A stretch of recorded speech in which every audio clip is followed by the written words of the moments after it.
Assalamualaikum viewers, hope you are all doing well. So today the topic of our discussion is the importance of being earnest, which is basically a drama written by Oscar Wilde in 1895. The Importance of Being Earnest एक drama है जो Oscar Wilde ने लिखा है और आज की हमारी वीडियो का कंटेंट भी यही है। ऑस्कर वाइल्ड पर एक वीडियो आपको प्रोवाइड कर दी जाएगी नेक्स्ट सेशन में। आज हम इस वीडियो में The Importance of Being Earnest के करैक्टर्स, उसके थीम्स और उसके टाइटल के बारे में जानेंगे। तो without wasting any time now move towards our topic.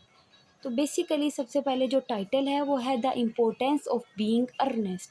ये जोनरा है comedy satirical novel. Satirical novel वो नावल होते हैं जो एक सोसाइटी या किसी इंसान या किसी ग्रुप ऑफ पीपल्स के ऊपर तंज किया जाता है। ऑस्कर वाइल्ड ने बेसिकली 19th सेंचुरी की डिपिक्शन की है, उसके ऊपर सिटायर किया है अपने इस ड्रामा के थ्रू। इस ड्रामा की टोन कैसी है? इस ड्रामा की टोन सेटारिकल है, यानी तंजिया है, आयरॉनिकल है। आयरॉनिकल क्या होती है कि किसी करैक्टर के थ्रू उस सोसाइटी के लोगों का, उस सोसाइटी का हाल बताना अपनी राइटिंग के अंदर। एंड क्रिटिकल यानी ये क्रिटिक है, ये एक क्रिटिक नावल है। इस नावल की सेटिंग क्या है? London and Hertfordshire. अब जब हम आगे पढ़ेंगे करैक्टर्स और इसकी समरी तो हमें सेटिंग के बारे में क्लियर हो जाएगा। लंदन जो है वो एल्गरनैन मूनक्रीफ का घर है जहाँ वो अपनी खाला के घर रहता है, और हर्टफोर्डशायर वो है जहाँ जो जैक का कंट्री स्टेट है। बेसिकली ये इंग्लैंड की सेटिंग है 19th सेंचुरी की। नाउ मूव टुवर्ड्स अवर करैक्टर्स। सबसे पहले मैं आपको ये क्लियर कर दूं कि ये The Importance of Being Earnest है, ये एक सेटारिकल नावल है जो कि ऑस्कर वाइल्ड ने अपनी सोसाइटी, अपनी विक्टोरियन एज, उसके ऊपर तंज करते हुए बताया है कि कैसे लोग पाए जाते हैं और एक अर्नेस्ट होना इंसान के लिए कितना ज़रूरी हो गया था उस सोसाइटी के अंदर। उसने करैक्टर्स को यूज़ करते हुए उस सोसाइटी का हाल बताया है। अब हम सबसे पहले एक करैक्टर की तरफ जाते हैं जो है जैक वर्दी। जैक वर्दिंग जो है वो बेसिकली हमारे प्रोटैगनिस्ट भी हैं।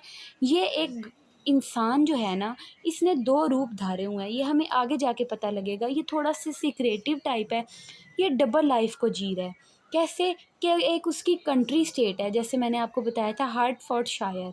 इस कंट्री स्टेट के अंदर जब ये जाता है तो ये बन जाता है जैक, लेकिन जब ये आता है ना सिटी के अंदर, लंदन सिटी के अंदर, तो ये बन जाता है अर्नेस्ट। अर्नेस्ट क्यों बन जाता है? ताकि उसकी रिस्पेक्ट की जाए। वो उस सोसाइटी में एक बंदे का अर्नेस्ट होना बड़ा मैटर करता था।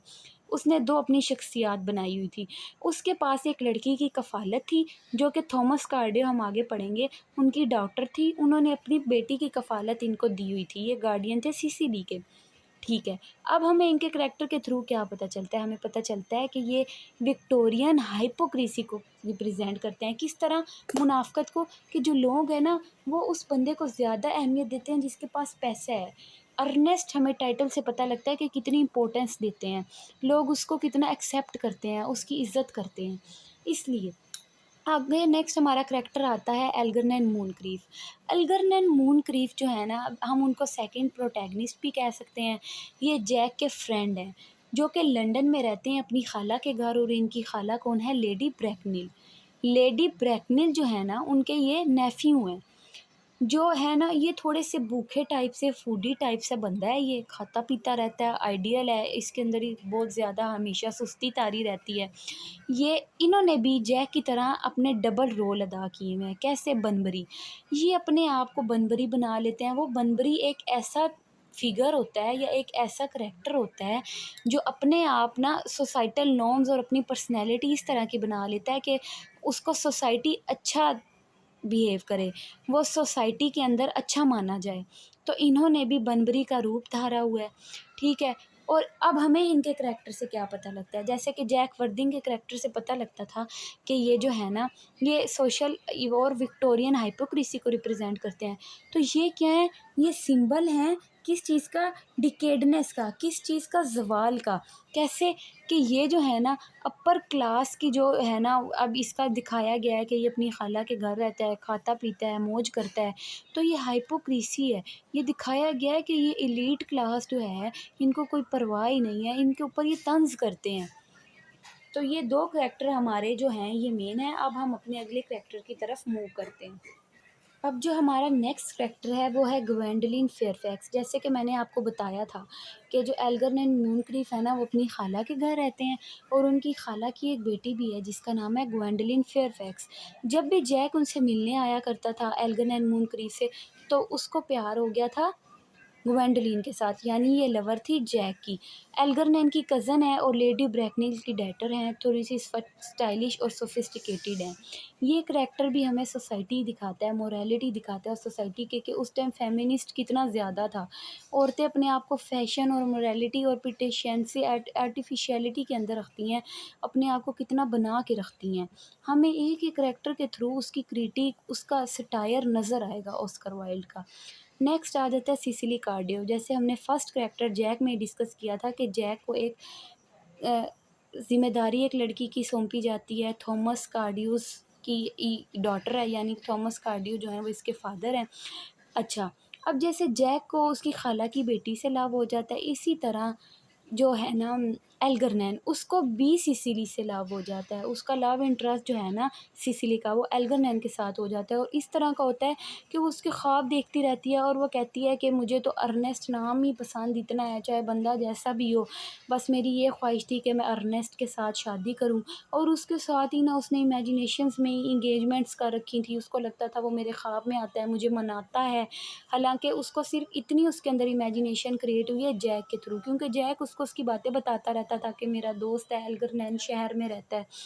अच्छा, अब जो सिसिली का करैक्टर है वो सोसाइटी को कैसे डिपिक्ट करता है। सिसिली का जो करैक्टर है वो एक नाम को वो कितनी अहमियत दे रही है कि एक अर्नेस्ट होना ही कितना ज़रूरी है। चाहे किसी ना खाते का बंदा हो, लेकिन उस सोसाइटी में एक अर्नेस्ट होना कितना मैटर करता था। लेडी ब्रैकनिकल करैक्टर आ जाता है। लेडी ब्रैकनिकल जो है वो ग्वेंडोलिन फेयरफैक्स की मदर हैं, ठीक है, एल्गरनैन की खाला हैं। उनके भी सोसाइटी के थोड़ा सा ना असर है उनके ऊपर।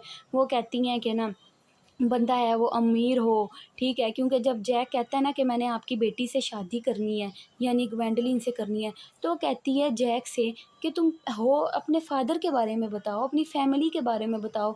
लेकिन जैक कुछ नहीं बता पाता क्योंकि उसको अपनी फैमिली या उसको अपने बैकग्राउंड का नहीं पता होता। वो यही कहती हैं कि अपने ना अपनी मैं एक इंसान की पहचान हो तो मैं उसके उस बंदे के साथ अपनी बेटी की शादी करूं। आगे आ जाती हैं मिस प्रिज्म। जो मिस प्रिज्म है ना वो सिसिली की प्रेम है, यानी एक सलीका मंद उसके साथ उसकी फ्रेंड भी हैं, उन्होंने उसको पढ़ाया भी है, वो उसकी गवर्नेंस भी हैं, ठीक है। वो ना थोड़े ना रिजिड व्यूज़ रखती हैं मोरालिटी के ऊपर। वो थोड़ी सी हैं अच्छी नेचर की हैं, थोड़ी कड़वी बातें कर जाती हैं। और वो ना मिस्टर चोज़ुबल जो है ना उनके साथ लव में है, और ये कहाँ पे होती हैं, सिसिली के साथ होती हैं, कंट्री स्टेट में। अब डॉक्टर चोज़ुबल कौन है?